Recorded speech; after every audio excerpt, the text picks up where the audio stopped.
अब एक बच्चे की माँ हूँ और मेरे सामने समस्या ये है कि माँ कमाने जाएगी तो बच्चे को कौन रखेगा, ये जानते हुए कि स्कूलों में माहौल क्या है, अविद्या वहाँ पर है और बाकी का टाइम जो है बच्चा एक ऐसे माहौल में गुजारने वाला है जो आपको पता है कि अंधकार में है। और ऑफिस से आने के बाद के 2 घंटे ही मैं सिर्फ उसको दे पाती हूँ और वो सफिशिएंट नहीं है, जिसमें कि मुझे बहुत सारे घर के काम भी करने हैं और उस बच्चे को भी समय देना है। ठीक है, तो महिलाएं कमाने तो जाएं लेकिन उनके बच्चों को कौन पालेगा, ये प्रश्न है। नहीं, इसमें मैं उत्तर दे देता हूँ, पहले भी दिया है। पहली बात तो ये कि बच्चा यकायक तो नहीं पैदा हो जाता। सुनिए, अभी सुन लीजिए मेरी बात। आपको पता होता है ना कि आप अब गर्भ धारण करने जा रही हैं, और जब बच्चा पेट में आ जाता है उसके बाद भी आपके पास 8-9 महीने होते हैं समुचित प्लानिंग करने के लिए कि आगे क्या करना है। आप ही कैसे कह देते हो कि अब बच्चा आ गया, अब मैं मजबूर हूं? बच्चा क्योंकि अचानक तो नहीं आया ना। इन माई केस मेरे पार्टनर ने मुझे डिच किया। पहले उन्होंने ही प्रेगनेंसी के लिए मुझे कंपेल किया बहुत ज़्यादा। 3 महीने तक मैं ही करना चाहती थी, लेकिन उन्होंने मुझे बिल्कुल बोला कि नहीं करोगी तो शादी ही नहीं रहेगी। और बहुत शुरुआती दिन थे तो मैं उतनी मजबूत नहीं थी कि ये जानते हुए भी कि मेरी स्वीकृति नहीं है, फिर भी देखिए, मैं थोड़ा सा इस पे सबको बोल दूं, यहाँ महिलाएं भी मौजूद हैं। आपकी किसी ऐसे से शादी हो गई है जो बोलता है कि अगर तुम प्रेग्नेंट नहीं होगी तो शादी नहीं बचेगी, तो आप तुरंत शादी खुद ही तोड़ दीजिए। टूट चुकी है। बिल्कुल, बहुत अच्छा है, भाड़ में जाए ऐसी शादी। ये कोई शादी है? इसमें और धमकी दी जा रही है। ये तो सीधे सीधे बाह मरोड़ी जा रही है, एक्सटॉर्शन है ये।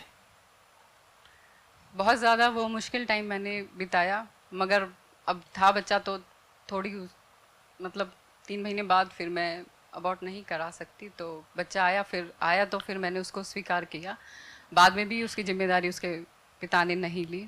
जब डिवोर्स हो गया तो चांस था उसके पास कि वो विजिटिंग राइट ले सकते थे अपने, मेरा उस बारे में कोई रोल नहीं था। मैं चाहती थी कि वो लें और नहीं लिया, तो वो एक त्याग देने की भावना के मेरे बच्चे को त्याग दिया गया। और अभी कहीं ना कहीं मेरे अंदर वो गिल्ट हावी रहता है कि बीइंग अ वीमेन, जहाँ मैंने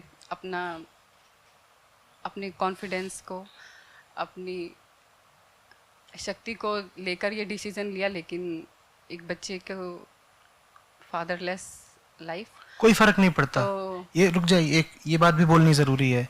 कोई फर्क नहीं पड़ता बच्चा अगर फादरलेस है तो, कोई फर्क नहीं पड़ता। ये भी एक सामाजिक आदर्श है जो आपके दिमाग में ठूस दिया गया है कि बच्चे के सर पे पिता का साया तो होना चाहिए। बच्चे को ज्ञान चाहिए और बच्चे को प्रेम चाहिए, 2 चीजें होती हैं बस, प्रेम और ज्ञान। ठीक है, और आम पिताओं में वैसे भी ये सामर्थ्य नहीं होती कि वो बच्चे को ज्ञान दें या प्रेम दें। तो ऐसा कुछ भी नहीं है कि एक बहुत बड़ा पुरुष है और उसकी छाया में छोटा बच्चा खड़ा है तभी वो पनपेगा, कुछ भी नहीं है ऐसा।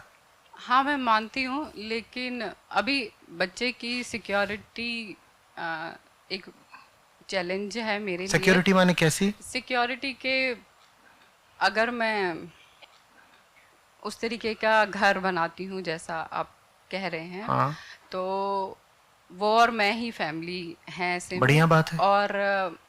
और मेरे पास जब मैं जिस टाइम पर मैं अपने ऑफिस में जाऊंगी, उसके वो वाले टाइम को मैं अपने बच्चे को कहाँ रखूंगी? उसकी बहुत सारी व्यवस्थाएं आ चुकी हैं, हाँ क्योंकि वो, आपके पास वैसे भी और कोई विकल्प है नहीं। लेकिन उसमें मुझे बच्चों के प्रति जो अपराध बहुत आसानी से हो जाते हैं, हम सभी जानते हैं कि बच्चे वो के प्रति बहुत। ये नहीं अपराध है कि उसकी माँ घर में कैद है और उसके कारण उसका मन खराब है, और माँ का जब मन खराब है तो बच्चे पे क्या प्रभाव पड़ेगा, ये अपराध नहीं है। नहीं, मेरे पास तो ये वैसे भी ऑप्शन नहीं है कि मैं घर बैठूं, क्योंकि तो अभी मैं बस बस सिंगल पेरेंट हूँ। बस तो मुझे तो कमाने जाना ही है, चाहे मेरी टांग टूटे हड्डी टूटे जो करे, तो वो तो मुझे जाना ही है। उस एक तो देखिए ये चैलेंज है कि एक बच्चे की सुरक्षा की बात है ना, कि उसको क्या माहौल दे रहे हैं। अभी ऊपर से तो ये दिखाते ही हैं वो लोग, लेकिन फिर भी एक बच्चे के प्रति अपराध होने के बहुत चांस हैं, क्योंकि वो नहीं बिल्कुल आप कम्युनिकेट गलत कर कह सकता रही है। हैं। बच्चों के प्रति जो अपराध होते हैं, आंकड़े उठाकर देख लीजिए, 90% घर में होते हैं। महिलाओं के प्रति जो अपराध होते हैं, आधे से ज्यादा उनके घर में होते हैं। किसने कह दिया कि बाहर अपराध होने की ज्यादा संभावना है? बाहर तो जो अपराध होते हैं उसमें अपराध करने वाले को बड़ा डर होता है, उसका प्ले स्कूल बंद हो जाएगा, उसका स्कूल बंद हो जाएगा अगर वहां कुछ गड़बड़ हो गई तो। घर में जब चाचा, मामा, ताऊ, पिता ये सब अपराध करते हैं बच्चों के प्रति, चाहे वो कैसा भी हो, यौन शोषण भी हो सकता है, कुछ भी, तो उनको तो कोई डर भी नहीं होता है। पर फिर भी मतलब फिर भी नहीं देखिए, मतलब स्कूलों में वो तो नहीं है ना, मतलब क्या नहीं अविद्या, है? स्कूलों में अविद्या तो है। घर में ही क्या ना। है? स्कूलों में कहीं ज्यादा बेहतर माहौल है घर से, इसीलिए माँ बाप हॉस्टल्स भेज देते हैं अपने बच्चों को। मैं उस बारे में करेज नहीं इकट्ठा कर पा आप रही वो हूँ। आपकी मर्जी है, फिर ये चुनाव है कि आपको अटक के रहना है। तो आप जितने तर्क दे रही हो सारे तर्क गलत हैं। हाँ, आपको चुनाव करना है तो आपका चुनाव है, और यही बात मैं ले देकर आपको समझाना चाहता हूं। आपके पास कोई ठोस कारण नहीं है एक बंधन की जिंदगी जीने का, कोई कारण नहीं है। आपका चुनाव है, आपको उस चुनाव में मजे आ रहे हो, आप करे चलिए, कौन रोकेगा।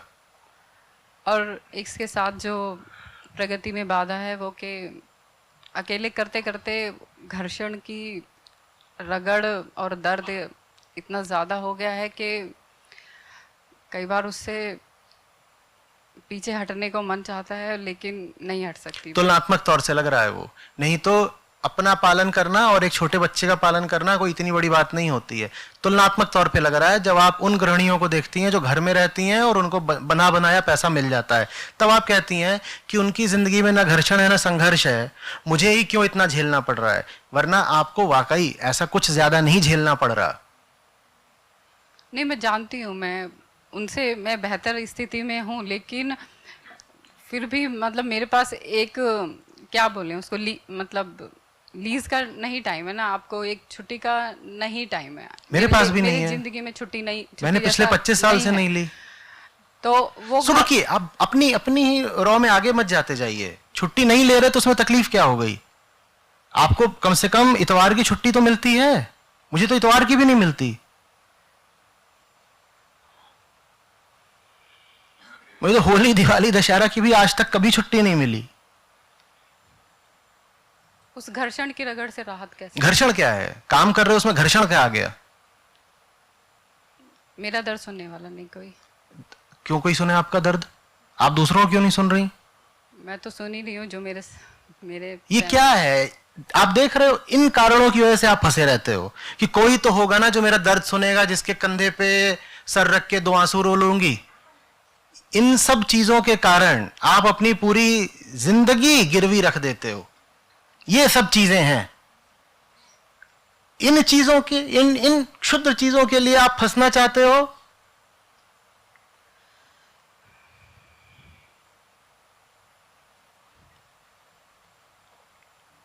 बोलो, कोई वजह तो बताओ।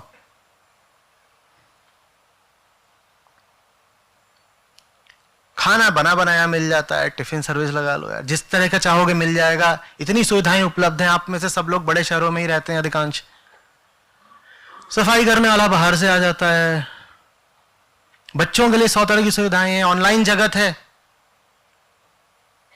प्ले स्कूल्स में भी अब ये है कि वहां कैमरे लगे हुए हैं, तुम 24 घंटे देख सकते हो तुम्हारा बच्चा क्या कर रहा है। तुम किस बात से डरे हुए हो? अपने मोबाइल पे ऐप डाउनलोड करनी होती है प्ले स्कूल की, उसमें लगातार दिखाई देगा कि बच्चा क्या कर रहा है। कौन सी बात कर रहे हो कि वहां अविद्या है अविद्या वहां, पर उससे घोर अविद्या तो घर में है। घर से तो बेहतर ही जगह पर बैठा है वो। हम IIT में थे, वहां पर हॉस्टलर्स होते थे और डे स्कॉलर्स होते थे। डे स्कॉलर्स वो जो दिल्ली के आसपास की जगहों के थे, उन्हें हॉस्टल नहीं दिया जाता था, उनसे कहा जाता था रोज घर से अप डाउन करो।